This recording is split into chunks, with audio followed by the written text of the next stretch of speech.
보통 이렇게 오시면 예. 환자분들이 예방하시면 예. 어떤 프로세스에 의해서 일단 우선은 좀 기본 프로세스가 있을 것 같은데 그건 예. 어떠신가요? 처음에는 이제 이런저런 별침도 많이 하고 체질 처방도 하고 했는데 요즘 환자분들은 눈으로 보여주는 걸 선호하시더라고요. 근데 이제 한의원에서 특별히 뭐 어떤 보험이 적용되는 진단기기나 이런 거를 쓸 수가 없기 때문에 체성분 검사기, 체성분 검사기 인바디도 있을 수 있고 또 뭐 여러 가지 것들 이제 메이저 회사 아닌 곳에 나와 있는 체성분 검사기로 체성분 검사를 합니다.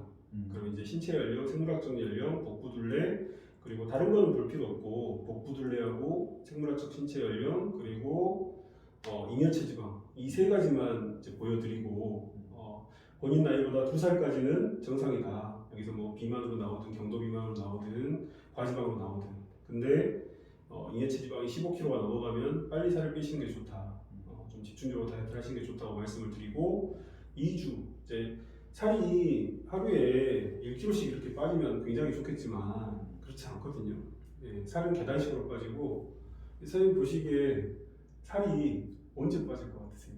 하루 중에? 하루 중에요. 예. 살이 잠자고 일어나면 빠지지 않을까요? 아, 왜 그렇게 생각하시죠? 보통 그 잠자기 전에 왜 뭐 이렇게 모르겠어요. 그냥 그럴 것 같아요. 느낌이. 예, 맞습니다. 예, 잠자는 살이 빠지거든요. 살은 언제 찔 것 같으세요, 선생님? 언제? 예. 그냥 제 느낌에는 저는 그냥 딱 느끼기에 저녁에 뭐 먹고 나면은 살이 찌는 것 같아요. 예. 잠잘 때 살이 찝니다. 빠진 것도 잠잘 때 찌고. 그래서 저녁을 안 먹거나 일찍 먹거나 조금 먹는 게 굉장히 중요하고 하루 중에 몸무게가 제일 가벼운 순간이 자고 일어나서 화장실 갔다 온 직후고 하루 중에 몸무게가 제일 무거운 시간이 잠들기 직전입니다. 음식물도 섭취해서 그런 것도 있겠지만 활동을 통해서 생겨나는 몸의 부산물 같은 것들이 체중을 더 무겁게 만들거든요.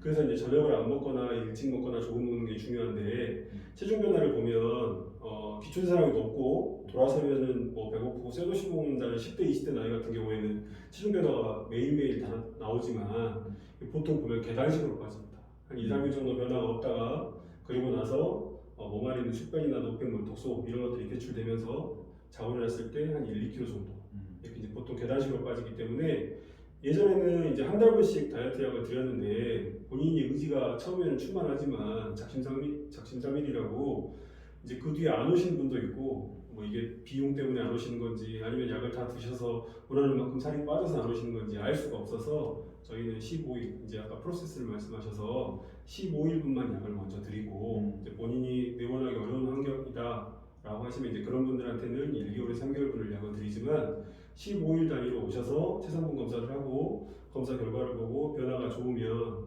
똑같은 약을 드리고 변화가 조금 부진하다, 페이스가 더디다 그러면 강도를 조금 높여서 드리고 그렇습니다. 뭐 이렇게 침 시술이나 이런 거 같이 하시나요?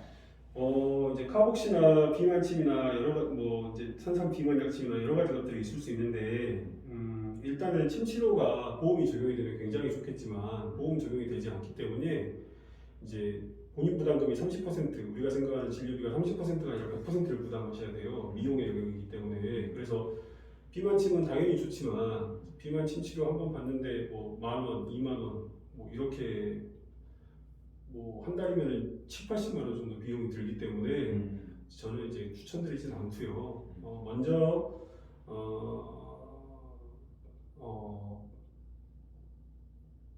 비만 지수라고 이렇게 체성분 검사에 나오면 하루에 2번 그리고 잉여 체지방이 15kg가 넘어가는 중증 고도 비만일 경우에 하루에 3번 이렇게 복용을 해서 원하는 만큼 살이 빠졌는데 이제 이게 살이 위에서부터 빠지거든요. 그래서 2kg 이상 빠지면 턱선이 달라지니까 남들이 알아봅니다. 눈이 커지고 그래서 이제 최고의 성격이 다이어트라고 이제 그런 말씀도 많이 하시는데 근데 감량되고 나서 내가 잘 안 빠지는 부위가 있어요. 지방의 밀도가 다 같지 않기 때문에 단단한 살이 있고 물렁살이 있듯이 살이 잘 안 빠지는 부위가 있으면은 이제 그 부위를 비만침이나 카복시나 체형 교정의 의미로 저는 이제 추가적으로 추천을 드리고 안정성도 높고 몸 전체를 최적화시켜 줄 수 있는 한약을 최우선순위로 권해드리고 있고 결과도 좋은 편입니다. 보통 이 다이어트 하고 나서 제일 좋은 게 무엇입니까? 라고 물어봤을 때 사람들이 딱 우선 세 가지를 이야기하더라고요. 자신빨 자신감이 뭐 든다. 그 다음에 사진빨, 사진이 일단 달라진다. 세 번째가 옷빨, 옷이 참 옷 입는데 자신감이 참 든다. 이렇게 이야기를 많이 하더라고요. 그 아까 이제 조금 전에 이제 그 초반에 이제 그런 이야기 하셨는데 저희를 그 한방 다이어트 할 때 좀 그 이렇게 기저질환에 대해서도 말씀하셨고, 좀 그거 한번 그러니까 다이어트 한방 다이어트 시에 좀 주의점들, 요거를 한번 좀 간략하게 다시 한번 정리해 주시죠. 일단은 다른 거는 문제인데 이제 크게 세 가지가 있다고 한다면은 첫 번째는 식욕 억제, 포만감 증대, 그리고 마지막 세 번째 영양 근거. 이거는 이제 다다익선이고 뭐 나쁠 일이 전혀 없는 거예요. 그러니까 이제 한약을 보약을 많이 복용한다고 해서 문제들 예전에는 뭐 이런 미신도 있을 정도로 노용약을 많이 먹으면 나중에 돌아가실 때 숨이 잘 안 끌어서 고통스럽다 이런 말이 있을 정도로 이거는 많이 먹는다고 해서 문제가 될 거는 전혀 아닌데 이 기초대사량 증대가 예를 들면은 내가 굉장히 체력적으로 지친 상태고 뭐 벼락 공부를 했고 야근을 했고 밤샘 철야 공부를 했는데 그 다음날 몸 건강하게 해야 되니까 100m 전력 질주 달리기를 500m를 뛰어라. 아니면은 풀코스를 달릴 수 없는 몸 상태인데 이 사람한테 10km나 하프도 뛰지 않고 바로 42.19를 풀코스로 뛰어라. 그런 근육이나 그런 몸 상태가 아닐 경우에 이제 그런 경우에는 당연히 부담이 갈 수가 있거든요. 기본적으로 약은 독이기 때문에 그래서 이 기초대사량을 높였을 때, 그러니까 운동을 했을 때 몸에 부담이 가는 사람은 조금 관리 하에 처방을 받으실 필요가 있습니다. 운동을 했을 때 무리가 되시는 분들. 운동을 했을 때 예를 들면 숨쉬기가 곤란하다, 아니면은 뭐 아주 약간의 운동만으로도 굉장히 지친다. 이 다이어트 약은 이제 아까 말씀드렸다시피 이제 보호사의 개념이 있는데 보약 같은 경우에는 많이 먹는다고 해서 문제될 게 하나도 없어요. 물론 내가 기운이 많이 바닥이 돼 있고 원기가 고갈돼 있고 부족한 상태에서 보약을 먹으면 70% 80% 회복이 되니까 이제 속된 말로 건전도 뽑고 몸도 굉장히 건강해질 수가 있는데 몸이 건강한 상태에서는 한 10에서 20% 정도만 좋아지니까 혹은 예방 효과가 있으니까 비용 대비 조금 내가 얻는 프로핏이 적다고 생각할 수는 있지만 그래도 부작용은 없거든요. 이제 그거는 보약이고 보약이라는 거는 몸에 필요한 부분을 채워주는 걸 보약이라고 해요. 이 다이어트 약은 굳이 보사의 개념으로 구분해 보자면 사약입니다. 근데 이제 사약이라고 하면 사극에서 어명을 받들라 해서 양잿물을 마시고 막 독극물을 먹고 피를 토하는 그 죽을 사자를 쓴 사약이 아니고요. 이거는 도울 보자를 쓴 보약에 반대된 의미로 덜어낼 사, 배출할 사. 그래서 이거는 몸에 불필요한 부분을 배출시켜주는 약이에요. 근데 이제 몸에 불필요한 부분이 많이 덕지덕지 붙어 있는 경우에는 그런 것들이 떨어져 나갈수록 그 잉여체 지방 1kg당 4km 길이의 모세혈관이 필요하거든요. 그러니까 이 말은 무슨 말이냐면 비만한 사람들은 다 신정질환을 가질 수밖에 없는 거예요. 일을 하지 않아도 신장이 그 혈관에 계속 영양을 공급해줘야 되니까. 그리고 내가 쓸 수 있는 영양이 만약에 100이다. 그럼 비만한 상태면 150이 되는 거예요. 보약은 내가 몸에 표면적이 100인데 기운이 50에서 60으로 떨어져 있을 때 그 기운을 100으로 채워주는 거라고 한다면 다이어트 약, 이제 그 비만한 상태에서도 다이어트 보약을 복용하시면 건강으로는 도움이 될 수 있습니다. 150인데 내가 쓸 수 있는 기력에 나은 문제는 없지만 100이니까 50으로 에너지가 전달되지 못해서 이런저런 문제가 생겨나는 거거든요.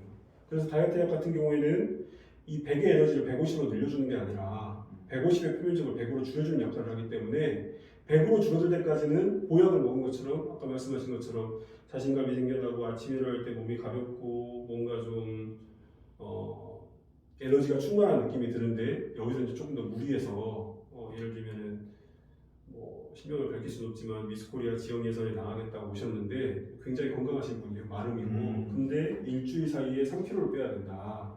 그분이 173회 몸무게가 한 52kg, 51kg였는데 그런 분 같은 경우에는 몸에 부담이 갈 수가 있거든요. 근데 이제 그분 리스크를 내가 감수하겠다. 왜냐면 이게 내 사회적 지위와 내 상품 가치와 직결돼 있고 내 직업적 능력과 연관돼 있기 때문에 이제 그런 분들 같은 경우에는 몸에 좀 부담이 갈 수가 있죠. 근데 이제 20대 중반이고 아직 젊기 때문에 그러면은 약물감이성이나 회복 탄력성도 굉장히 높아서 이제 그렇게 처방을 해드렸고 기본적으로 고령의 심장 질환이 있고 고혈압 있으신 분들은 기초대사량이 높아진다는 것 자체가 혈압을 올린다는 거예요. 운동하거나 화가 나면 혈압이 올라가거든요. 그래서 그런 분들 같은 경우에는 체중 감량을 목적이라기보다는 그런 분들은 1, 2kg만 빠져도 허리나 무릎, 발목에 걸린 하중이나 구화가 굉장히 줄어들기 때문에 훨씬 소홀하다, 부드럽다, 수월하다, 통증이 많이 경감되는 치료 목적으로 조금 쓰는 경우가 많고 미용 목적으로 쓰기에는 조금 쉽지가 않다. 그건 이제 어떤 다이어트를 하셔도 다 마찬가지인데 한약 같은 경우도 갱년기가 지나고 고령일수록 감량 속도나 페이스는 조금 더딘 측면이 있다. 알겠습니다. 저기 그 다이어트